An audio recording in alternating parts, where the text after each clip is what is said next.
да, если ты из всех наших разговоров бессовестным образом выбрала подлый навет и вранье, цинично состряпала клевету вместе с этим бог-велесапаром, обвиняя меня в моей ненависти к Сейди, то я тебе вынуждена напомнить, что почти каждую субботу и воскресенье я была в Либабском регионе в Сейди.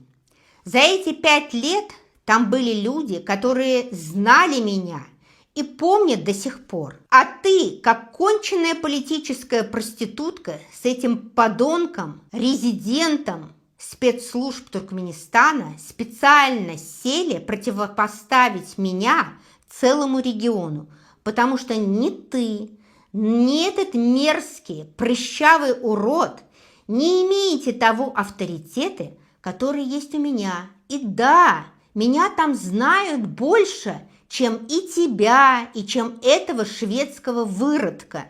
Диана, это ты сидишь с этим говном прыщавым, бог-велесапаром, и с Курбановым. Ты такой же выкормыш диктатуры.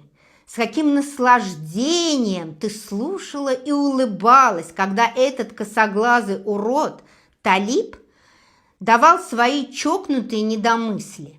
Ты же такая энергетически заряженная, слушая этого идиота.